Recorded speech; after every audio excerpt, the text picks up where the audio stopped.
안녕하세요. 여러분의 건강지킴이 여의보감의 조진혁입니다. 안녕하세요. 정유현입니다. 오늘 8월 8일은 여름이 지나고 가을에 접어들었음을 알리는 절기, 바로 입추입니다. 절기상 입추라고는 하지만 역대급 폭염이 이어지고 있는 지금 이 더위는 도대체 언제 끝나는 건지, 그리고 내일부터는 또 태풍이 북상한다는 소식에 정말 몸도 마음도 지쳐가는 것 같습니다. 네, 맞습니다. 오늘 입추라고 하는데 공교롭게도 올해 들어서 가장 더운 날이 바로 오늘이었다고 하더라고요. 자, 이럴 때일수록 우리가 건강을 잘 챙겨야 할 텐데 시청자 여러분께 유현 씨에게 또 제가 추천해드리고 싶은 과일이 있습니다. 그게 바로 키위예요. 키위. 네, 그럼 맛있는 것뿐만 아니라 여러 가지 영양소가 많이 들어있는데 비타민과 미네랄이 풍부하고요. 그리고 칼슘과 마그네슘까지 들어있어서 두뇌 건강에도 좋고 기력 회복에도 도움이 된다고 합니다. 키위 한번 드셔보시는 게 어떨까 싶어요. 네, 저도 한번 키위 꼭 먹어보도록 하겠습니다.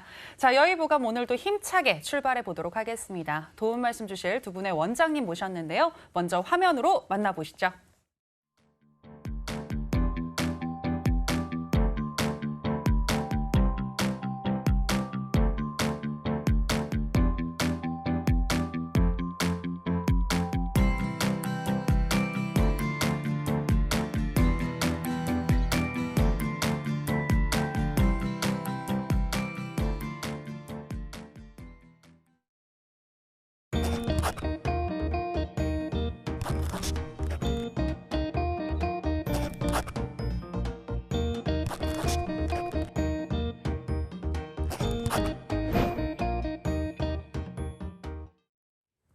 오늘 여의보감은 최효재 원장님, 류상현 원장님 두 분과 함께하겠습니다. 어서 오세요. 어서 오세요. 안녕하세요. 네, 나와주셔서 고맙습니다.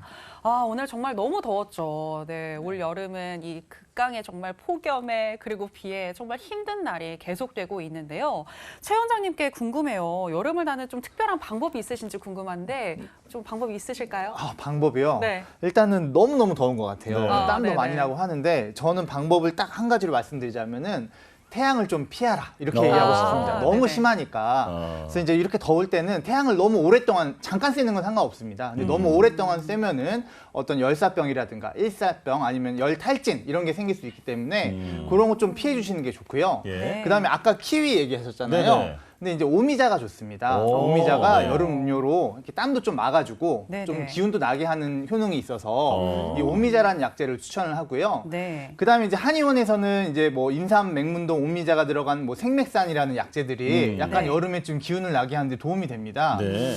일례로 이번에 이제 잼버리 대회가 있지 않았습니까? 네네네. 거기에 이제 한의진료센터가 이제 오픈을 했는데 거기에 이제 굉장히 많은 환자분들이 오셨어요. 네. 한 1,500명 정도가 환자로 다녀가셨는데 만족도가 거의 99%가 나오셨어요. 설문조사를 예, 했을 예. 때. 근데 이제 온열 질환 환자들도 많이 오셨거든요. 네. 근데 이제 생맥산이라든가 또 이제 제고탕이라는 약재가 있습니다. 네. 그런 게 좀 효과를 많이 본 것 같더라고요. 그래서 이제 그런 것들도 참고하시면 좋을 것 같습니다. 네. 네. 자, 태양을 웬만하면 피하고 또 오미자차 그리고 생맥산이 도움이 된다고 하셨는데 사실 이 한의사 분들이 이번에 잼버리 기간 동안에 거기 현장에서 고생을 많이 하셨거든요. 맞아요. 네. 네. 정말 정말 국민의 고생 그 많으셨죠. 건강 편익 증진을 위해서 많이 고생을 하셨으니까 이 부분은 박수를 보내드리고 싶습니다. 네. 고생하셨고요. 저희 먼저 하겠습니다. 네. 자, 그렇다면 류 원장님께서는 이 더위를 나는 어떤 꿀팁이 있으실까요? 네, 사실 요즘 같은 더위면 대책이 없는 것 같아요. 네. 네, 진짜 말 그대로 태양을 피하고 그늘에 있는 게 가장 좋은 방법 같고요. 네. 우리 아까 입추인데 그 공교롭게도 오늘 제일 더웠다고 하셨잖아요. 맞아요. 네. 서울이 35.4도까지 그렇죠. 올라갔거든요. 근데 입추 뒤에 항상 말복이 오거든요. 네, 내일 그렇네요. 모레죠. 그렇죠. 그래서 우리가 네. 이제 복날을 따지는데 가장 더운 날들은 이제 초복, 중복, 말복 나누잖아요. 네. 예, 그런데 우리 보통 복날에 많이 먹는 게 삼계탕, 맞아요. 보신탕 이런 그 보양식 종류를 많이 먹죠. 네. 그래서 전통적으로 여름을 나는 방법 중에서 좀 조상들의 지혜가 보이는 것들이 따뜻한 음식들을 먹거든요. 뭐 이열, 치열이라고도 부르지만 네. 한의학에서는 양명, 중한이라는 걸로도 표현을 합니다. 네. 네. 양명이라는 것은 열이고 중한은 한해 맞았다라는 뜻이거든요. 예. 여름에 너무 덥다 보니까 차가운 거 계속 먹다 보면 속은 냉해져요. 그럼 그 차이가 나기 때문에 몸에 탈이 날 수 있고 그 네. 냉한 것들을 없애주기 위해서 따뜻한 약이나 혹은 따뜻한 음식을 먹어서 해결을 하거든요. 네네. 저 같은 경우는 그래서 너무 찬 걸 먹다가 속이 냉해지는 것 같다라고 한다면 그때는 좀 따뜻한 음식을 먹어서 보호해주는 편입니다. 그렇군요. 네. 네, 내일 모레 말복이잖아요. 네, 맞아요. 내일 모레 꼭 따뜻한 이 보양식으로 한번 몸을 잘 보양해 보시기 바랍니다. 자, 그럼 이제 여의보감 오늘의 첫 번째 주제로 들어가 보도록 하겠습니다. 오늘의 첫 번째 주제는 바로 궤양성 대장염인데요. 건강보험심사평가원의 통계에 따르면 이 궤양성 대장염과 그리고 크론병으로 병원을 찾은 환자가 2017년에 약 6만 명에서 2021년 8만여 명으로 25% 정도나 증가를 했다고 합니다. 전통적으로 보면 이 궤양성 대장염의 경우에는 국내에서 아주 드물게 나타나는 질환이었는데 지금은 뭐 남녀노소 그리고 젊은 층, 중장년층 할 것 없이 다들 많은 환자가 생기고 있다고 하는데요. 자, 그렇다면 최 원장님, 정확히 이 궤양성 대장염이란 무엇인지 궁금합니다. 설명해 주시죠. 네, 일단은 이제 궤양성 대장염이라는 말 안에 다 포함이 되어 있습니다. 네. 일단은 염증성 장 질환 중에 궤양성 대장염이라고 표현을 하는데 대장염, 대장 점막이나 점막 하층에 염증이 생기는 거, 그다음에 궤양성, 이 점막에 상처가 나서 궤양이 생기는 거, 이런 건 이제 궤양성 대장염이라고 합니다. 네. 그렇기 때문에 이제 뭐 설사라든가 뭐 혈변이라든가 배가 아프다든가 이런 여러 가지 증상이 생기고요. 1980년대 이후부터 우리나라에도 굉장히 많이 생기기 시작을 했어요. 네. 이게 또 특징적으로 이제 증상을 완치라고 얘기하지 않고 관해라고 표현을 합니다. 관해요. 예. 네. 증상이 다 좋아졌어도 재발이 굉장히 잘 되기 때문에 관해라는 표현을 쓰는데 네네. 다 나았어도 1년 안에 재발하는 확률이 한 30% 정도 되고요. 또 5년 안에 재발하는 확률이 한 70% 정도 됩니다. 예. 그래서 이 궤양성 대장염이 자가 면역 질환의 일종이기도 하기 때문에 이런 부분에 대해서 잘 알고 계시면 도움이 되실 것 같습니다. 그렇군요. 네네. 재발률이 굉장히 높기 때문에 이 병에 대해서 잘 알아두고 예방하고 치료하는 방법까지 숙지를 해두면 좋을 것 같은데요. 자, 그렇다면 궤양성 대장염을 의심해 봐야 하는 특이적인 증상이 있다면 뭐가 있을까요? 이건 류 원장님께서 알려주실까요? 네, 일단 궤양성 대장염 같은 경우에는 특별한 증상들이 있어요. 실제적으로 네. 볼 수 있는 것들이 네. 혈변과 점액변이 지속적으로 나오는 경우들이거든요. 그리고 보통 궤양성 대장염 자체가 직장부터 시작을 해서 예. 그 대장의 구조를 보면 직장에서 그 위로 S상 결장이 있고 그 위로 이제 하행 결장, 상행, 그리고 그 다음에 횡행, 상행 이렇게 가는데 그 네. 차례대로 염증이 올라오거든요. 쭉 타고 올라오는 그렇죠. 거군요. 그래서 처음에 직장 쪽에서 염증이 생기고 네. 혈변과 정맥변이 계속되고 그리고 복통이 계속되고 이런 것들이 보이면 일단 궤양성 대장염을 의심해도 되지 않나 싶습니다. 그렇군요. 네, 지금 증상에 대해서 설명을 해주셨는데 사실 이 한국인의 이 대장 질환 중에는 방금 말씀해주신 궤양성 대장염도 있지만 또 앞서서 제가 얘기한 크론병도 있잖아요. 맞아요. 네, 네. 이 두 가지 질환의 증상이 굉장히 비슷해서 구분하기가 참 어렵다고 하더라고요. 자, 최 원장님께서 이 두 가지 질환을 좀 구분해 주시면 좋을 것 같아요. 네, 제가 구별을 잘 해드릴게요. 네. 일단은 궤양성 대장염은 대장 점막 자체에 좀 국한된 질환입니다. 그래서 대장 점막에 염증이 생기고 궤양이 있으니까 어떤 설사, 뭐 혈변, 복통 이런 게 좀 특징적으로 나타나고요. 이제 대장 내시경을 통하면 금방 좀 알 수가 있겠죠. 이제 크론병은 그렇지가 않습니다. 좀 더 젊은 층에서 발생을 하는데 소화관 전체에 염증이 생길 수 있습니다. 예. 우리 목구멍에서부터 항문까지. 그래서 이제 증상이 약간 비특이적인 복통으로 나오는 경우가 있어요. 그래서 젊은 사람들이 막 배가 아픈데 뭐 장염처럼 뭐 설사도 하고 배도 아프고 과민성 대장 증후군 같기도 하고 예민해서 좀 장염 같기도 하고 이런 증상이 있는데 뭐 예를 들어 치료가 있다든가 항문에 네. 어떤 그런 게 있으면은 혹시 크론병이 아닐까 하고 의심을 할 수가 있습니다. 그리고 이제 크론병이 만약에 대장 점막까지 침범해 있으면은 대장 내시경을 통해서 조직 검사를 통해서 알 수가 있는데 만약에 소장에만 침범이 돼 있으면은 대장 내시경을 통해서 알 수가 없죠. 네. 네네. 그런 경우에는 이제 캡슐 내시경이라는 게 있습니다. 먹어서 이제 캡슐로 안에서 보는 거예요. 네네. 그다음에 네네. 확인할 수 있는 캡슐 내시경을 통해서 확인을 한다든가 아니면 이제 풍선 보조 내시경이라는 게 있습니다. 대장 끝까지 들어가서 거기서 풍선을 이용해서 소장을 좀 벌려주는 거예요. 또 안에 들어가서 확인하고 이런 식으로 해서 어떤 크론병을 좀 확진할 수도 있습니다. 그러면은 그렇군요. 대장염에 의심이 된다면 네. 일단은 한번 내시경 검사를 받아봐야겠네요. 그럼요. 그렇군요. 네네. 자, 그렇다면 일단 이 궤양성 대장염을 양방에서는 어떻게 치료하는지부터 알아보고 그다음 한의학으로 넘어가겠습니다. 자, 네. 최 원장님 알려주시죠. 네, 아까 맨 서두에 제가 관해라는 표현을 썼어요. 네. 증상이 이제 많이 좋아져서 소실된 걸 이제 관해라고 하는데 관해가 총 3단계가 있습니다. 네. 첫 번째는 증상의 관해. 증상이 다 좋아져서 멀쩡한 거예요. 설사도 안 하고 혈변도 없고 복통도 없고. 근데 이제 두 번째 단계는 내시경적 관해입니다. 내시경을 했을 때 깨끗한 거예요, 대장 점막이. 네. 그런 경우가 이제 내시경적 관해고, 세 번째는 조직학적 관해라고 합니다. 내시경에서 조직을 떼어내서 검사를 했더니 정말 완전하다. 이런 게 이제 조직학적 관해인데, 보통은 이제 내시경적 관해까지는 확인을 하고 이제 멀쩡하게 된 거를 이제 또 띄어서 확인은 안 하기 때문에 한 내시경적 관해까지 확인하는 경우가 많습니다. 예. 이제 첫 번째 치료는 이제 양약 치료를 하죠. 네. 이제 우리가 상처가 나면은 연고를 바르듯이 항염증제 투약을 하고요. 그 다음에 염증 자체가 잘 해결이 안 되면은 몸 전체의 염증을 해결해주는 스테로이드제를 씁니다. 예. 그런 걸 써도 안 되면은 면역 억제제를 쓰고요. 네. 근데 최근에 몇 년 사이에 생물학적 제제라는 게 나왔습니다. 네. 어떤 그런 것들이 염증성 매개인제를 차단해주는 작용을 하기 때문에 종류가 굉장히 많거든요. 그런 것들이 또 효과를 많이 봐서 호전되는 경우가 굉장히 많이 생겼고요. 네. 만약에 이제 이게 다 해결이 안 돼요. 근데 이제 대장에 천공이라고 해서 구멍도 나고 협착도 나고 아니면 급성 대장염이라고 해서 다 염증이 생기면서 열이 나고 하면은 아. 대장을 절제하는 수술도 고려하기도 합니다. 아, 그렇군요. 네네. 네, 약물적인 그리고 수술적인 치료 방법에 대해서 얘기를 해주셨는데요. 사실 수술 같은 경우에는 가장 끝에 좀 고려를 하게 되지 않을까 싶습니다. 일단은 수술 전에 약물이나 다른 치료 방법을 알면 좋을 것 같은데, 이때 또 많이 생각을 하게 되는 게 바로 또 한방적인 치료 방법이잖아요. 네. 네, 한방에서는 어떻게 이 궤양성 대장염을 치료하는지도 설명을 해주실까요? 네, 이제 아까 궤양성 대장염의 증상이 설사하고 그다음에 복통이 있고 혈변을 보고 이런 네. 증상이잖아요. 네. 이런 증상이 최근에만 있는 게 아니고 옛날에도 있었습니다. 분명히 있었겠죠. 네. 한의학의 장점은 5,000년의 역사를 가지고 있고 그런 부분에 대한 기술이 잘 되어 있습니다. 이런 증상이 있을 때 이런 약을 썼더니 좋아졌다더라. 이런 약간 빅데이터가 있기 때문에 네.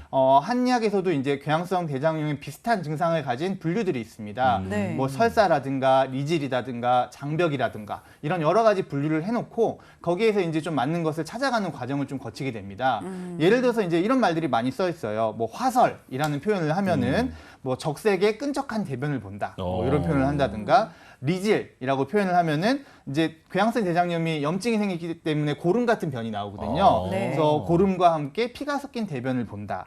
아니면 신설 이런 것들은 이제 새벽에 배가 아프면서 화장실을 가는데 몸이 굉장히 수척해진다. 이런 여러 가지 좀 분류가 있는데 이런 것들을 이제 환자의 몸에 맞춰서 체질에 맞춰서 바른 처방을 쓰다 보면은 좋아지는 경우가 굉장히 많습니다.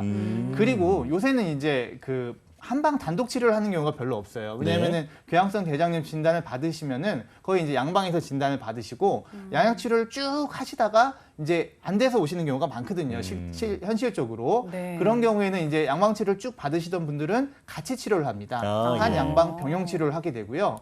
아니면 양방 치료를 쭉 받으셨는데 이제 끝나셨어요. 그리고 더 이상은 이제 안 하시고 그냥 오시는 경우는 이제 한방 단독 치료를 진행하게 됩니다. 아, 그렇군요. 네네. 자, 한의학에서 보는 궤양성 대장염에 대해서 자세하게 설명을 해주셨는데, 자, 이제 치료 사례에 대해서 설명을 듣고 싶은데 이 사례를 그 논문으로 정리가 되어 있는 자료가 있다고 들었습니다. 이것도 설명해 주실까요? 네, 사실은 궤양성 대장염이 굉장히 치염내가 많습니다. 근데 치염내가 많아도 이걸 이제 믿지를 못하잖아요. 그래서 이제 이런 것들이 논문으로 많이들 발표가 됐는데 네. 단순히 이제 치염내에 대한 논문이다 보다 보니까 그냥 치염내에 대한 논문이라고만 생각하시면 도움이 되실 것 같고 상기 두 개에 대해서는 그냥 제가 예전에 썼었고 이제 아. 한방 네카케이지에 올린 논문들이니까 네네. 환자에 대해서도 좀 자세하게 설명을 드릴 수 있을 것 같아서 일부러 좀 골라왔습니다. 네. 그래서 이제 첫 번째는 이제 20대 여성이셨어요. 20대 여성이셨고 이제 뭐 종합병원에서 검사 받아서 궤양성 대장염 진단을 받으시고 스테로이드 치료까지 했는데 잘 안 나으셔서 이제 한방병원에 입원을 하신 분이셨어요. 네. 근데 이분 같은 경우는 이제 배가 너무 아프고 혈변을 계속 하고 체중도 빠지고 밥도 잘 못 먹고 이런 상태셨는데 이제 약간 음결이라는 한방의 변증명으로 진단을 하고 평위쥐유탕이라는 약을 썼더니 시간이 지나면서 한 달 정도 지나면서 뭐 설사라든가 뭐 복통이라든가 혈변이라든가 뭐 식이라든가 이런 게 모든 게 이제 정상으로 돌아와서 네. 이제 증상의 관해라고 하죠. 예. 그래서 이제 한방 단독 치료로 증상의 관해가 이루어졌다.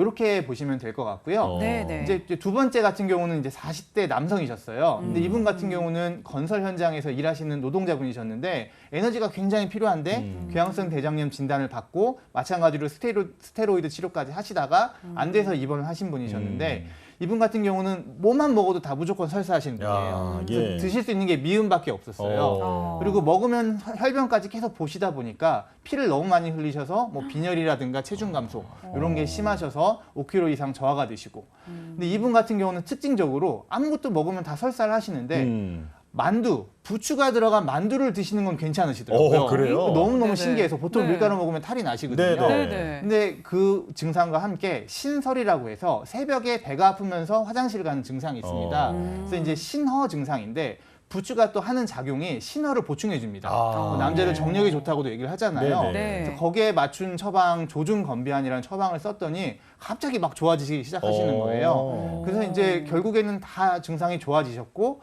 내시경상에서도 다 정상을 받으셨고 3년 후에 네. 이제 재발이 잘 된다고 했잖아요. 네. 3년 후에 외래로 오셨을 때도 그 정상을 유지하시고 체중도 7kg나 부르셔서 다시 건설 현장에 복귀하신 사례가 있습니다. 그렇군요. 네. 정말 다양한 치험례가 있군요. 무엇보다도 이게 궤양성 대장염이라는 똑같은 병명을 진단을 받았더라도 그 원인이 다 개개인마다 다를 수가 있기 때문에 이것을 파악하고 그것에 맞춰서 또 치료를 하는 것에 포인트가 있다라고 생각을 하시면 될 것 같은데요. 자, 그렇다면 또 실제로 이 궤양성 대장염에 있어서 한약 치료가 효과가 있는지 궁금한데 이와 관련된 논문 역시 발표가 됐다고 하더라고요. 소개를 해주실까요? 네, 앞서 치험례들은 굉장히 많습니다. 뭐 이제 한두 건 치료해서 치험례 내면 되니까요. 네. 하지만 이제 그거보다는 정말로 이게 한약 치료가 효과가 있는지 궤양성 대장염에 그런 부분에 대해서는 많은 논문을 확인을 해서 시스테믹 리뷰라고 하는데 통계 고찰을 해서 정말 효과가 있다 없다 이거를 얘기를 해야 되거든요. 근데 이제 2020년도에 유럽 학회지에 네. SCI 논문인데 공신력 있는 학회지에서 논문이 발표가 된 게 있습니다.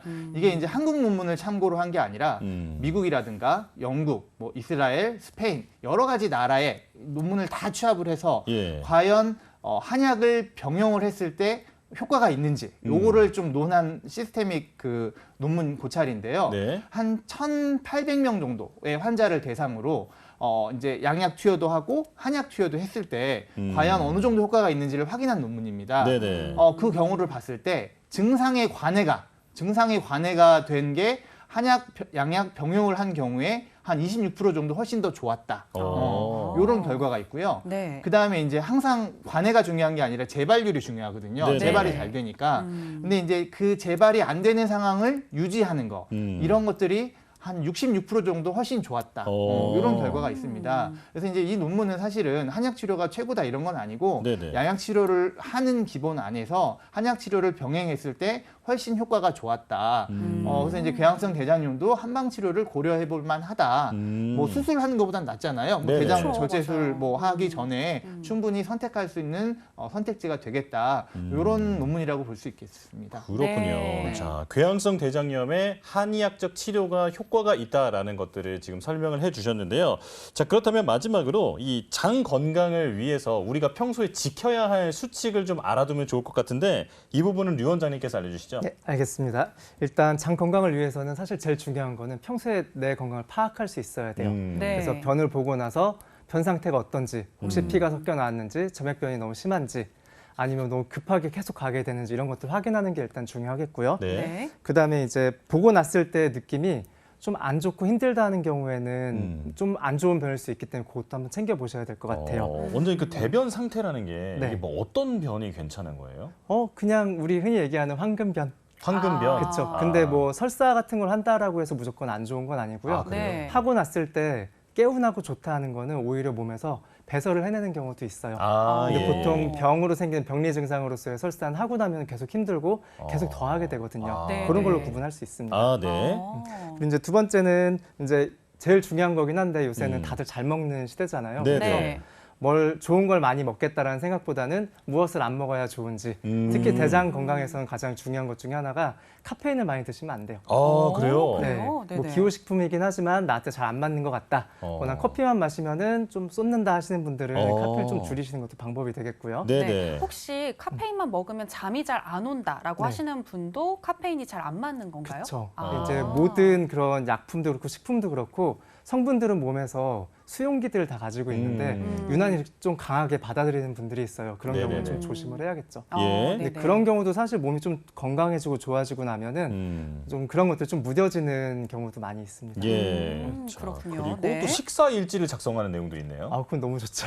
네네. 예, 식사일지 같은 경우에는 내가 다른 것보다는 먹고 좋았던 거를 작성하는 것보다는 뭔가 탈이 났을 때 그 전에 뭘 먹었는지를 체크해 두는 거죠. 아. 탈이 났을 때 체크를 해둔 것들을 꾸준히 보다 보면은 중복되는 것들이 생기죠. 그럼 예. 그건 나한테 안 맞는구나라는 것들을 체크할 수가 있어요. 네네. 그건 또 좋은 방법이고, 그리고 또 한방에서는 그 상한 하열이라는 말들을 많이 쓰거든요. 네. 머리는 차게 하고 배는 따뜻하게 하라라는 이야기들 많이 하잖아요. 네. 그래서 궤양성 대장염 같은 경우에도 배를 좀 따뜻하게 하는 게 당연히 도움이 된다라고 알려져 있고, 열은 따뜻한 건 위로 가고 차가운 건 아래로 내려오기 때문에 배를 따뜻하게 해주면 순환을 하는데도 당연히 도움이 될 수 있겠죠. 네. 네. 그리고 제일 중요한 것들 중에 하나가 당연히 이제 먹고 자고 싸고 하는 규칙적인 생활의 리듬을 만드는 것도 중요하겠고요. 네. 네. 원장님, 그런데 그 원장님들께서 흔히 자주 하시는 말씀이 이제 뇌와 장이 곧바로 연결이 되어 있다 이런 얘기 예. 하시잖아요. 그래서 스트레스 조심해야 된다라고 많이들 강조하시는데 네. 이 스트레스도 궤양성 대장염에 영향이 있을까요? 엄청나게 영향이 있죠. 네. 사실 스트레스 같은 경우에는 모든 질병의 원인이 될 수 있는데 그 심신증이라는 개념이 있어요. 뭐냐면 마음의 스트레스가 몸에도 영향을 미친다라는 예. 연구 결과는 굉장히 많이 있고, 네. 그리고 이제 우리 대뇌에서도 그 ACC라고 해서 대뇌 피질부 중에 네.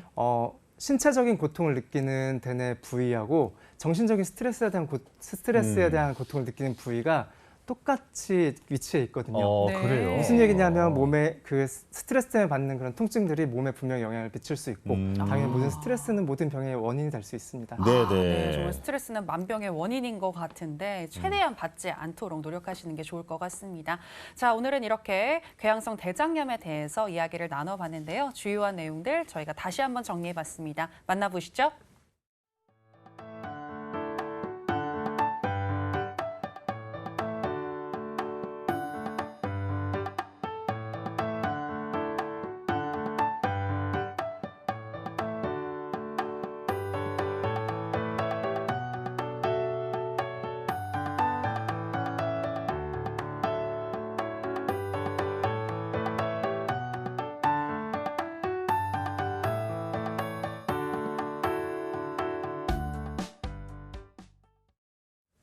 자, 이제 두 번째 건강 주제로 넘어가겠습니다. 두 번째 주제는 바로 자궁 건강인데요. 사실 요즘 보면 자궁 근종이라든지 자궁 내막염 같은 그런 여러 가지 자궁에 대한 질환을 심심치 않게 들을 수가 있는데, 이게 여성의 그 어떤 신체적인 건강뿐 아니라 나중에는 이제 아이를 가졌을 때 아이에게도 건강에 영향이 있을 수 있잖아요. 그쵸. 그렇기 때문에 자궁 건강을 잘 챙겨야 할 텐데요. 자, 일단은 이 자궁의 구조부터 설명을 들어보겠습니다. 류 원장님께서 자세히 알려주시죠. 네, 오늘 이제 자궁 질환에 대한 이야기를 할 텐데, 그 명칭들을 좀 알고 계시면은 구분하기 좀 쉬워져요. 네. 위치들도 다 있기 때문에 일단 자궁의 모양을 봤을 때 우리가 보통 자궁이 서양배 모양으로 생겼다고 알려져 있죠. 아, 네. 지금 그림을 보시면 잘 나와 있는데, 보면 자궁은 일단 반으로 나눴을 때 위쪽에 3분의 2 정도가 되는 부분을 자궁의 체부라고 부르고요. 체부. 네. 예, 아래쪽 3분의 1 정도를 경부라고 부르고요. 아. 경부하고 아래쪽 연결되어 있는 부분을 질이라고 부르고 있죠. 네. 그리고 자궁의 구조를 봤을 때 그림에서 살색으로 표현되어 있는 부분은 이제 자궁의 근육층이에요. 빨간색으로 표현되어 있는 부분은 근육층을 안쪽에서 막고 있는 싸고 있는 내막이라고 부릅니다. 네네. 그리고 옆에 있는 것들은 난소와 난관으로 보시면 될 것 같아요. 그렇군요. 네. 저도 여자지만 이렇게 자세히 잘 몰랐거든요. 그러니까요. 네, 네. 그래서 뭐 경부다 뭐 이런 얘기 들었는데 그게 어딘지 잘 몰랐는데 네. 이렇게 설명 들으니까 이해가 잘 됩니다. 네, 자궁의 구조에 대해서 정확하게 들어볼 수가 있었고요. 자, 그럼 이제 여성 질환들, 대표적인 질환들에 대해서 이야기 나눠보도록 하겠습니다. 먼저 대표적인 자궁 질환인 이 자궁 근종에 대해서 여쭙고 싶습니다. 자궁 근종은 진짜 요즘에 너무 흔해진 것 같습니다. 제 주변에도 자궁 근종 있어라는 말이 되게 심심치 않게 많이 그래요? 친구들 사이에서도 들리곤 하는데요. 이렇게 흔하다 보니까 증상이 있더라도 뭐 괜찮아지겠지라고 생각하면서 그냥 넘어가는 경우도 많은 것 같습니다. 자, 이 자궁 근종에 대해서 좀 자세히 설명해 주시면 좋을 것 같은데, 네, 류 원장님 부탁드릴게요. 해주세요. 네. 일단 그 자궁근종 좀 전에 흔하다라고 말씀해 주셨는데 정말 흔하거든요. 네. 가임기 여성의 한 30% 정도는 가지고 있다라고 알려져 있고 40, 50대 분들 중에는 한 40, 50% 정도가 자궁근종을 가지고 있다라고 알려져 있어요. 네네. 말에서 나온 것처럼 자궁근종은 자궁의 근육층 안에 양성 종양, 덩어리가 생긴 걸 의미를 해요. 그래서 일단 자궁근종 같은 경우에는 그런 종양이 생겨 있는 것들, 그래서 크기가 커지면 만져보면 만져지기도 해요. 네. 만졌을 때 딱딱한 게 있고 통증이 있다라고 하면 자궁근종을 의심해 볼 만한 그런 임상 증상들도 되고요. 네. 일단 자궁근종 같은 경우 원인은 알려져 있진 않아요. 불명확. 뭐냐면 몸에 있는 찌꺼기가 어떻게 뭉쳐서 거기에 있다라는 것들은 알고 있지만 네. 왜 생겼다라는 것들에 대해서는 원인 자체는 불명확으로 지금 되어 있고 네. 그다음에 증상 같은 경우에는 당연히 부피를 차지하기 때문에 통증이 생길 수 있어요. 자궁 자체가 그 몸에서는 골반 안에 가운데 위치하는데 앞에는 방광이 있고 뒤에는 직장이 있거든요. 예. 그 사이에 있고 부피가 커지다 보면 서로 눌릴 수 있겠죠. 그렇기 네네. 때문에 골반통이 생기기도 하고 생리통이 심해질 수 있고요. 네. 그리고 월경 같은 경우에도 과다로 좀 많이 나올 수가 있어요. 그다음에 이제 또 그 심한 경우엔 불임이 나타나기도 하고요. 그래요? 일단은 양방적인 치료 방법으로는 사실 거의 수술로서 도려내는 방법을 쓰거든요. 크기가 너무 클 때는 전절제를 하는 경우도 있고 그 가임기 같은 경우에는 전절제를 했을 때 임신이 힘들어지기 때문에 네. 가능한 부분 절제를 하려고 하는데 보통 수술 적응증으로 알아본다면은 근종의 크기가 9cm, 직경이 9cm 이상이 되는 경우에는 보통 수술을 한다라고 보통은 알려져 있고요. 9cm면 굉장히 크잖아요. 다 만져져요. 네. 그 그래서 만져보면은 정도로. 저희 이제 복진을 좀 많이 하니까 예, 예. 만져보면 네네. 근종 있는 분들은 구분이 되거든요. 그 진단점 이외의 다른 부분에 딱딱한 게 만져지고 통증이 있는 경우가 더 많고요. 그런 경우는 이제 근종이 있을 수 있으니까 검사 한번 해보세요 말씀드린 경우도 많이 있고요. 그리고 네. 이제 또 수술을 하는 경우가 근종이 예를 들어 한 3cm 정도밖에 안 되는데 검사를 쭉 추적 검사를 해봤더니 급격하게 커지더라 네. 라는 경우에도 수술을 하는 경우가 있어요. 근데 보통 네. 수술을 했을 때 이제 모든 자궁 질환은 재발 확률이 꽤 높은 편이거든요. 네. 자궁 근종 같은 경우에도 재발 확률이 보통 20에서 40% 정도로 알려져 있습니다. 수술을 하면은 또 생기게 되는 거죠. 그렇군요. 굉장히 흔하기도 하고 재발도 쉬운 게 바로 이 자궁 근종이다. 이렇게 말씀해 주셨는데, 자, 처음에 서두에 그 자궁 근종이 양성 종양이라고 말씀을 하셨단 말이죠. 자, 그렇다면 이제 가장 걱정이 되는 게 이 양성 종양이 악성으로 변해서 암이 되는 경우가 있지 않나, 이런 걱정을 하게 됩니다. 자, 최 원장님, 이 자궁 근종이 암으로 발전할 수도 있나요? 일단은 희박하다고 보기는 해야 됩니다. 네. 왜냐하면 조직 검사를 했을 때 양성이 있고 악성이 있지 않습니까? 네. 근데 이제 양성으로 나왔으니까 일단은 희박한데 뭐 이제 좀 뭐 예를 들어서 갑자기 많이 커진다거나 이런 상황이 생기면 또 검사를 해볼 수는 있겠죠. 네. 그리고 이제 자궁 근종이라는 게 여성 호르몬을 먹고 크거든요. 네. 그래서 이제 나이가 예를 들어서 40대 중후반 정도가 됐는데 근종 자체가 크기가 좀 애매해요. 예. 그러면 또 이제 지켜보는 경우도 많습니다. 왜냐하면 이제 폐경이 되면은 여성 호르몬이 급격하게 줄어들면서 더 이상 커지지 않고 그냥 이제 유지하거나 줄어드는 경우도 있거든요. 네. 그래서 이제 자궁 근종이 있을 때는 좀 이렇게 관찰하면서 추적 관찰하면서 병원 진료도 좀 하시면서 그런 것을 이제 경과 관찰하는 게 좀 중요하게 보게 그렇군요. 되겠습니다. 직접적인 네. 인과관계가 있는 그 두 질환 사이는 아니다. 네, 일단은 그렇게 생각하시면 되겠습니다. 네. 자, 그러면 이제는 자궁 내막증에 대해서 또 이야기 나눠보도록 하겠습니다. 이 자궁 내막증 같은 경우에는요, 최근 4년 사이에 60%나 증가를 했다고 합니다. 굉장히 많이 증가를 했는데 이 질환 또한 원인 불명이라고 하더라고요. 왜 일어나는지 모른다 이렇게 되어 있던데 자궁 내막증은 어떤 질환인지 설명해 주시죠. 네, 사실 원인은 잘 모르지만 증상은 명확하거든요. 내막증 뭐냐면 자궁의 그 내막 조직, 아까 말씀드렸던 그 내막 조직이 네. 자궁 바깥으로 생기는 거예요. 근데 보통 우리가 월경을 한다라고 하면 내막에서 이제 피가 출혈이 생기고 좀 두꺼워지고 흘러내리고 하잖아요. 네. 그 내막 조직이 자궁 바깥에 있으면 어떻게 될까요? 생리하게 되면 같이 피가 나요. 예. 그러다 보니까 그런 부정출혈이 생길 수도 있고 네. 월경 기간 내내 계속 아프게 되죠. 어. 겉에까지 다 있으니까. 그리고 출혈도 좀 많아지고 네. 그다음에 그 월경 주기에 따라서 출혈이나 염증이 계속 반복하면서 많아지거든요. 그리고 굉장히 불편할 수밖에 없고 네. 증상 같은 경우에도 지금 통증도 말씀드렸지만 사실 불임에 대한 확률도 굉장히 높아지는 편이고요. 네. 내막증 같은 경우 요새 계속 늘어나기 때문에 사실 치료를 한다라고 했을 때도 특별한 방법이 없어요. 생각해 보시면 그 조직들이, 내막 조직들이 자궁 바깥에 흩뿌려져 있는 것처럼 돼 있는 건데 그럼 만약에 제거를 하는 방법이 수술로서의 방법인데 네. 수술한다 치면은 자궁 바깥에 걸 다 긁어내야 되거든요. 그러니까요. 굉장히 힘들죠. 네. 그래서 자궁 내막증 같은 경우에는 수술할 때 보통 재발 확률도 한 60% 되게 높기 때문에 전절제를 권유를 하는 경우 되게 많이 있어요.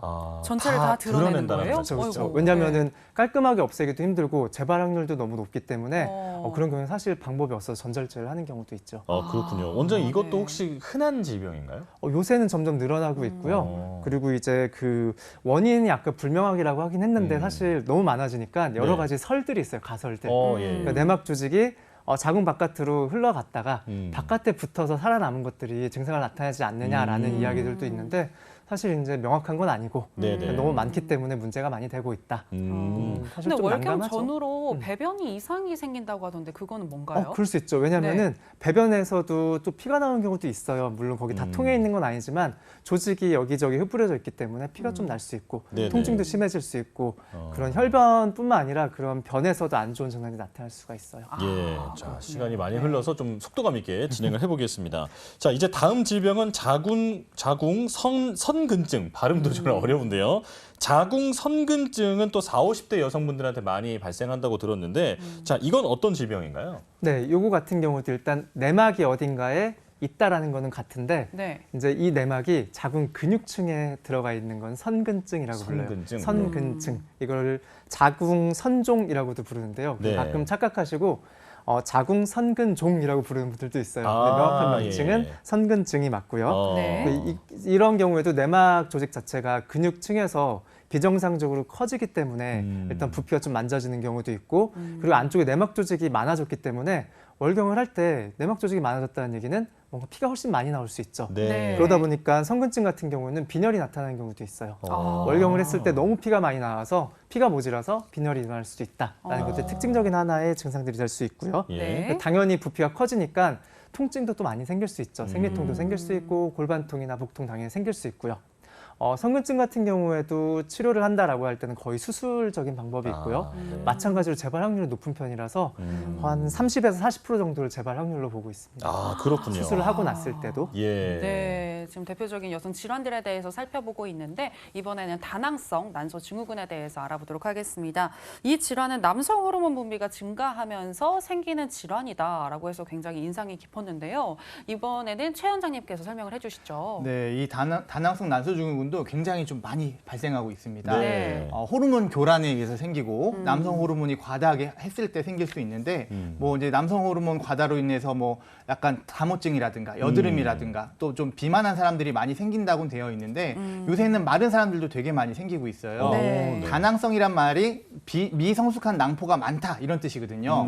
원래는 이제 난포에서 난자가 배란이 돼서 이게 이제 호르몬을 분비를 해서 이제 자궁 내막이 두터워져서 만약에 수정이 안 되면 월경을 해야 되잖아요. 네네. 네네. 근데 그게 이제 안 되는 거예요. 배란이 제대로 안 되는 거죠. 그러다 보니까 무월경이 생기고 월경이 불규칙해지고 월경 같지만은 사실은 그냥 갈색빛 정도 나오는 그냥 부기정한 그냥 자궁출혈인 경우도 많고 네. 이런 경우는 이제 주로 이제 난임 환자분들한테 많이 발생을 합니다.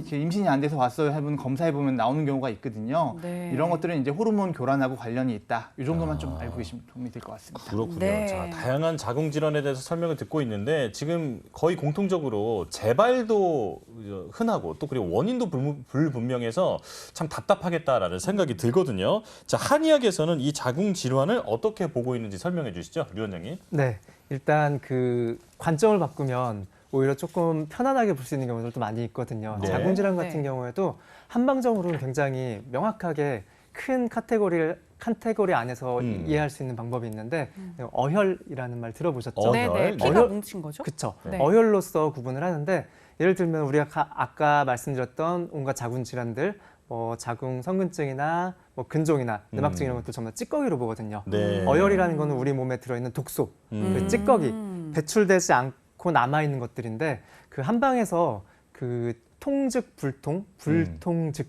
통이라는 말이 있어요. 네, 말이 좀 네. 웃기죠. 뭐냐면 통하면 통증이 없고 통하지 않으면 통증이 생긴다라는 이야기거든요. 네네네. 어혈이라는 건 덩어리이기 때문에 어딘가가 막혀 있으면 통증이 생겨요.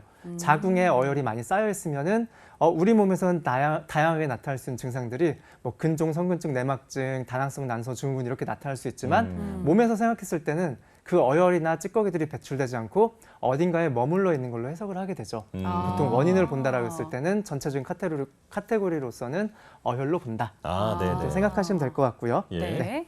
네, 그러니까 이 한의학에서는 자궁 질환이 이 정체가 되어 있는 어혈로 보고 있다라고 이야기를 해주셨는데 자궁 질환은 수독과 열독으로 또 구분할 수 있다고 들었거든요. 과연 이 독소를 배출할 수 있는 방법이 있는지 궁금한데 어떤가요? 그렇죠. 일단 우리 몸에 있는 찌꺼기를 크게 두 가지로 좀 구분을 했을 때 하나는 네. 물이 끈적하게 늘어붙어서 있는 수독, 네. 물에 대한 독소, 하나는 열이 계속 치받아 올라서 생기는 열독, 두 가지로 크게 구분을 할 수가 있어요. 보통 자궁 질환 같은 경우에는 덩어리로 많이 있기 때문에 열독보다는 수독이 위주인 경우가 훨씬 많아요. 네. 수독 같은 경우에는 우리 몸에서 쉽게 볼 수 있는 수독을 한번 대표적으로 말씀드리면은 가래 같은 것들, 네네. 네. 가래를 콩물 뭐 이런 그죠, 건가요? 객담이라고 부르죠. 담이라고 하는 거는 우리 몸에서 수분이 체액이 잘 순환이 되고 쓸 거 쓸고 나갈 거 나가야 되는데 나가지 못하고 우리 몸에 체열로 데워지다 보니까 오랫동안 남아서 끈적끈적하게 늘어붙는 것들을 담이라고 부르거든요. 네. 네. 그런 담이 다 찌꺼기가 돼서 여기저기에 쌓이게 되면은 어혈이 되고 찌꺼기가 될 수 있는 그런 것들을 수독으로 구분을 할 수가 있겠죠. 네네. 네. 열독 같은 경우는 우리가 느끼고 있는 뭐 갱년기의 상열감이라든가 이런 열에 대한 것들은 전부 다 열독으로 구분을 할 수가 있고요. 자궁 질환 같은 경우에는 이제 그런 독들을 배출해놔야 되는데 한방에서는 그런 독을 배출해낼 수 있는 방법들을 한토하라는 3법을 이용을 해요. 네. 한은 땀을 내는 것, 그리고 토는 토하는 것, 하는 소변 대변을 보거나 뭐 생리를 하거나 냉으로 내보내는 것들, 네네. 여러 가지 방법들을 써서 치료에 대한 방법들 혹은 몸을 관리하는 방법들을 통해서 독소를 배출하는 역할들을 하게 됩니다. 그렇군요. 네네. 자, 그렇다면 이 자궁 관련 질환들은 복진을 했을 때 나타나는지 그것도 좀 궁금합니다. 설명해 주실까요? 네, 사실 복진으로 좀 특이하게 나타나는 경우들이 많이 있어요. 특징적으로 배꼽 주변으로, 특히 배꼽 바로 왼쪽으로 좀 통증이 많이 나타나는 경우에 네. 어혈이 많이 있다라고도 보고요. 보통 자궁 질환을 가지고 계신 분들은 배꼽 바로 왼쪽으로 눌렀을 때 좀 많이 아파요. 산처럼 볼록하게 튀어나와 있고 누르면 좀 아프다. 그림에서 보시는 것처럼요. 예. 그리고 양쪽 배꼽과 여기 골반뼈 사이의 가운데 쪽을 눌렀을 때 아픈 경우도 있어요. 여기는 염증 반응에 대한 진단점들이긴 한데 보통 자궁 질환 가지고 계시고 있는 분들은 배꼽 주변이나 하복 쪽에서 통증이 많이 나타나고 그 배꼽 주변에 나타나는 그런 진단점들은 사실 자궁 질환뿐만 아니라 난임에 대한 진단점이기도 해요. 그렇군요. 네. 네. 네, 자궁 질환의 이 복진의 양상에 대해서 들어봤고 이 자궁 질환 같은 경우에는 어혈 관점에서 아까 본다고 얘기를 해주셨잖아요. 자, 그렇다면 독소를 빼는 쪽으로 치료를 하는 건지도 궁금한데 치료법에 대해서 설명 부탁드릴게요. 네, 일단 원인을 가지고 똑같이 생각을 하면 수독이 심한 경우에는 수독을 뺄 수 있는 처방들을 써요. 보통 네. 많이 쓰는 처방들이 뭐 방귀나 복령, 감수 이런 것들을 좀 많이 쓰게 되고요. 물의 형태로 찐득하게 늘어붙어 있는 것들을 좀 빼낸다 생각하시면 되고 보통은 소변이나 대변, 땀 같은 걸로 나가는 경우들이 되게 많이 있고요. 그다음에 이제 열독 같은 경우에는 열이 계속 좀 오르기 때문에 그 열을 꺼줄 수 있거나 혹은 순환을 터줄 수 있는 처방들을 쓰는데 혹은 진액을 보충해 주거나 보통 황련이나 아니면 황백 그리고 시오 그리고 석고 이런 약재들을 사용을 하게 됩니다. 네. 네. 그리고 이제 이런 수독이나 열독을 빼는 많이 쓰는 처방들이 있어요. 보통 수독을 많이 빼는 비뇽 처방으로는 대함흉탕이나 아니면은 방귀제들, 방귀복령탕, 뭐 목방귀탕, 방귀환기탕 이런 것들을 많이 활용을 하고 열에 대한 것들은 뭐 석고를 활용한 백호가 인삼탕이나 황련화교탕 이런 것들을 유명하게 쓰고 있습니다. 그렇군요. 네네. 자, 한의학에서 자궁 질환에 대해서는 어혈로 보고 있고 이 독소들을 바깥으로 빼내는 방법으로 치료를 하고 있다고 방금 말씀을 해주셨는데요. 자, 자궁 질환에 대해서 오늘 나눈 얘기를 정리해봤습니다. 화면으로 다시 한번 만나보시죠.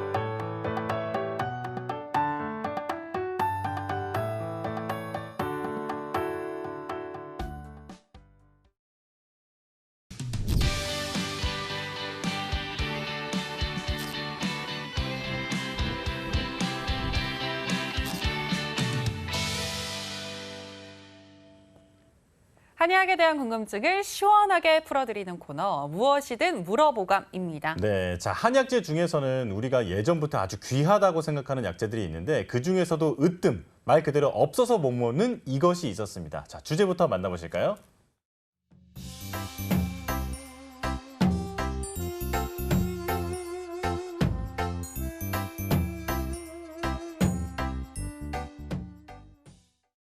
아, 귀하다는 인삼이네요. 그렇죠. 자, 인삼에 대해서 얘기를 나눠볼 텐데 사실 우리나라가 코리아로 불리게 된 것도 이 네. 고려에서 나왔다고 하잖아요.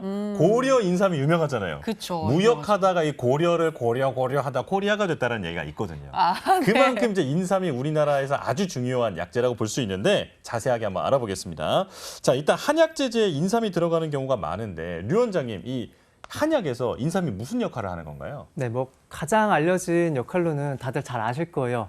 원기를 보한다. 네. 인삼만큼 사실 좋은 게 없고 되게 많은 스토리들도 있어요. 막 나중에 어머니를 위해서 막 약초를 찾았는데 네. 어떤 약초를 갖다 먹였더니 바로 나았는데 사람을 닮았더라. 그래서 어. 인삼이라고 이제 그런 식의 뭐 야사들도 좀 있고 한데 예. 그만큼 네네. 원기를 보호하는 데 있어서 사실 가장 으뜸이고 많이 쓰는 약들이라고 볼 수 있거든요. 아. 네. 보통 이제 약을 쓸 때는 저는 크게 두 가지 정도로 좀 분류를 해서 쓰고 있어요. 보통 많이 알려진 것처럼 보약으로 쓸 때는 인삼을 원기를 보호하는 데 쓰고 또 한 가지 역할이 더 있거든요. 네. 하나는 네. 진액을 보충해주는 역할을 해요. 진액 보충. 그렇죠. 인삼이 진액을 보충하기 때문에 우리가 열을 꺼주는 가장 유명한 처방 중에 백호가 인삼탕이라는 처방이 있어요. 거기 석고라는 강한 열을 끄는 약재도 들어가 있는데 네. 열을 너무 끄고 나면은 진액이 좀 부족해질 수 있기 때문에 그때 인삼이 들어가서 그 진액을 좀 보충해주는 역할을 합니다. 아, 실제로 네네. 그 목적에 따라서 인삼을 쓰는 형태도 좀 달라요. 네. 그 원기를 보호하는 보약으로서의 인삼을 쓸 때는 보통 말려서 쓰고요. 우리가 알고 있는 것처럼. 그리고 그 진액을 보충하는 쪽으로 인삼을 사용할 때는 수삼을 쓰는 경우들도 많이 있어요. 아, 진액을 네네. 보충해야 되니까. 네. 말리면 열이 좀 많아지는 거고 네. 물이 있으면은 진액 보충하고 좀 성질이 완전 시원하지는 않지만 말린 것보다는 상대적으로 좀 시원하다 볼 수 있겠죠. 원기 아. 보충과 이 진액 보충의 두 가지 용도로 이제 류 원장님께서는 주로 이제 처방을 하고 계시다라고 말씀을 해주셨습니다. 네. 그런데 왜 삼형제가 있잖아요. 인삼, 홍삼, 산삼. 그렇죠, 네. 그렇죠. 저는 이 삼형제가 항상 너무 헷갈리더라고요. 음. 그리고 어떤 역할에 또 차이가 있는지도 궁금한데 이에 대해서도 류 원장님께서 설명해 주시죠. 네, 다 좋은데요. 인삼, 홍삼, 산삼 다 좋은데요. 일단 크게 말씀드리면 인삼이랑 홍삼의 차이는 가공 방법의 차이라고 보시면 되겠고요. 네. 그리고 인삼이랑 산삼의 차이는 이게 그 비유가 마땅할지 모르겠는데 자연산이냐, 양식이냐 네. 이 차이로 사회선 보시면 안 될 것 같아요. 돼야. 그렇죠? 그런 건가요? 그 인삼 같은 경우 우리가 알고 있는 것처럼 그냥 인삼 자체를 말을 하고요. 인삼 같은 경우에는 보통 그 말리지 않고 쓰는 걸 수삼이라고 부르고요. 말려서 쓰는 것들을 보통 백삼이라고 부릅니다. 네네. 껍질을 벗겨서 말리는 경우도 있고 벗기지 않고 그냥 말리는 경우도 있고 수삼과 백삼으로 구분을 하고 홍삼 같은 경우에는 그냥 말리는 걸로 끝나는 게 아니라 인삼, 수삼 자체를 찌고 말리고를 계속 반복을 해요.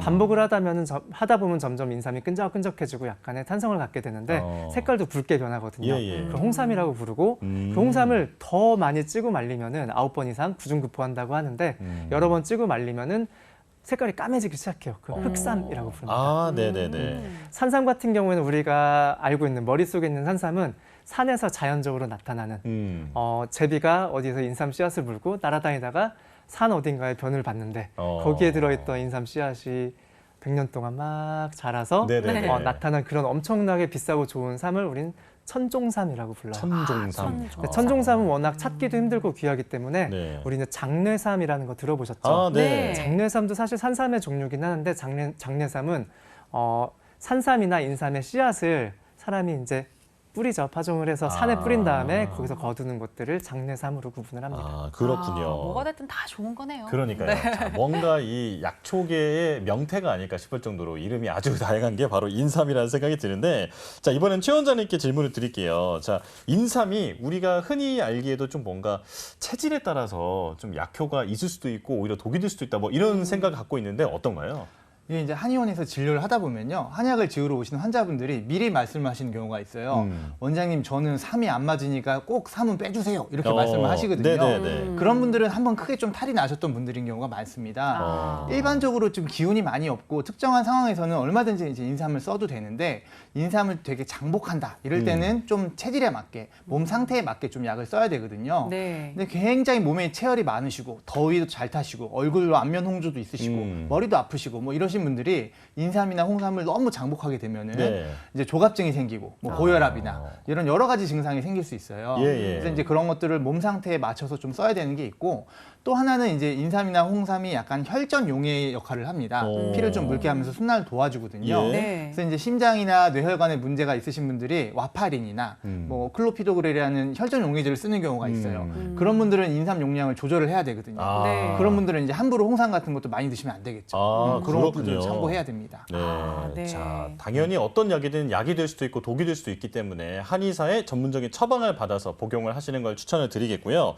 자, 그리고 저희 시청자께서 직접 남겨주신 이 건강 고민이 하나 있는데 이걸 한번 해소를 해보겠습니다. 네. 자, 족저근막염에 대한 그 질문이었는데 이제 이분이 족저근막염을 진단받고 치료를 받았는데 그때는 증상이 나아지지 않았다고 해요. 그래서 깔창도 깔고 족욕 스트레칭을 하면서 관리를 하다 보니까 어느 순간 좀 증상이 괜찮아졌는데 이게 뭐 때문에 내가 증상이 좋아졌는지 잘 모르겠다라고 하십니다. 자, 족저근막염의 관리법에 대해서 좀 간략하게 말씀해 주시면 좋을 것 같은데 최 원장님께서 알려주실까요? 네, 족저근막염이란 말 자체가 발바닥 근막에 염증이 생겼다는 얘기예요. 네. 네. 근데 이제 염증에만 초점을 맞추면 안 됩니다. 염증이 생긴 원인을 찾아야 되는데 원인? 네. 뭔가 발에 부하가 많이 걸린 겁니다. 많이 걷거나 오래 서 있거나 아니면 딱딱한 거에 많이 마찰이 됐다거나 아니면 체중이 갑자기 늘었다든가 이런 것들 때문에 발에 부하가 걸려서 생긴 것들이거든요. 예. 그런 경우는 발바닥에 염증만 있는 게 아니라 뒤에 종아리 근육도 다 긴장돼 있습니다. 그런 경우에 이제 제일 좋은 거는 부하를 줄여주는 거죠. 네네. 그래서 아까 이제 환자분께서 이것도 하고 저것도 하시면서 열심히 스스로 하신 거예요. 그러면서 부하를 줄여주고 그 다음에 이제 한방에서는 이제 부하를 줄여주는 침치료와 함께 염증 있는 데를 정확히 찾아가지고 네. 그 네. 염증을 제거하는 뭐 봉침이나 약침을 사용하죠.